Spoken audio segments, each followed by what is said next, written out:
स्वागत है एक ऐसी प्रेम कहानी में जो मोहब्बत के नाम पर आपके भरोसे की जमीन हिला देगी।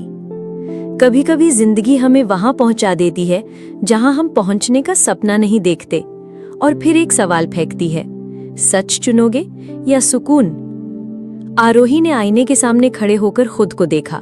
मेहंदी लगे हाथ, माथे पर टीका, कानों में झुमके, लेकिन आंखों में कोई चमक नहीं थी। चेहरा सजा था, लेकिन रूह जैसे किसी कैदखाने में बंद थी। नीचे से शोर आ रहा था। मामी जोर से हंस रही थी, पापा किसी मेहमान का हाल पूछ रहे थे और माँ किसी को चाय देने की आवाज लगा रही थी। घर पूरी तरह शादी के रंग में रंगा हुआ था, लेकिन आरोही का दिल जैसे किसी और रंग में डूबा हुआ था। कल सगाई है, उसने खुद से कहा।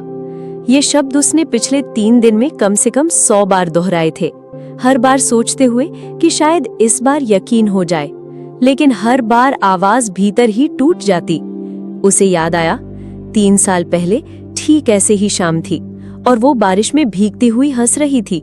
हाथ में उसका हाथ था और होठों पर वो वादा, कभी छोड़कर नहीं जाऊंगा।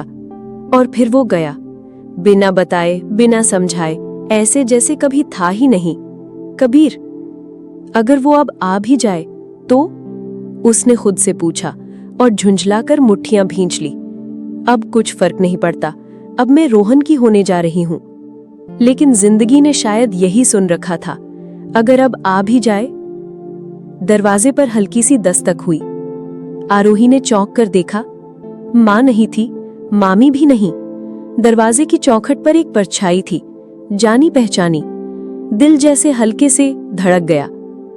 कौन है? उसने धीरे से पूछा।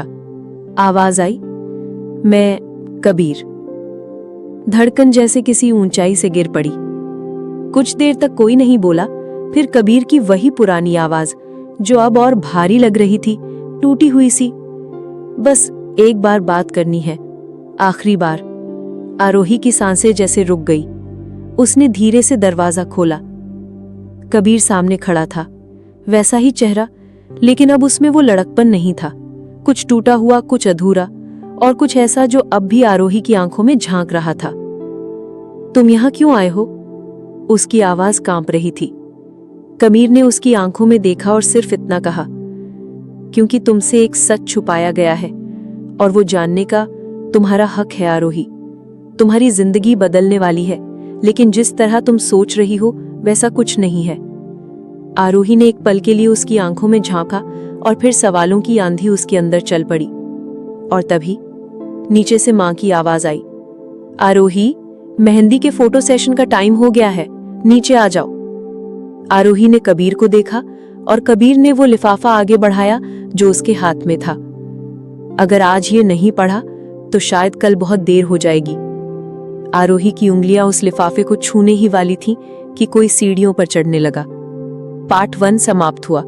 पार्ट 2 का इंतजार कीजिए, क्योंकि अब आरोही की सगाई नहीं, उसकी तकदीर तय होने वाली है।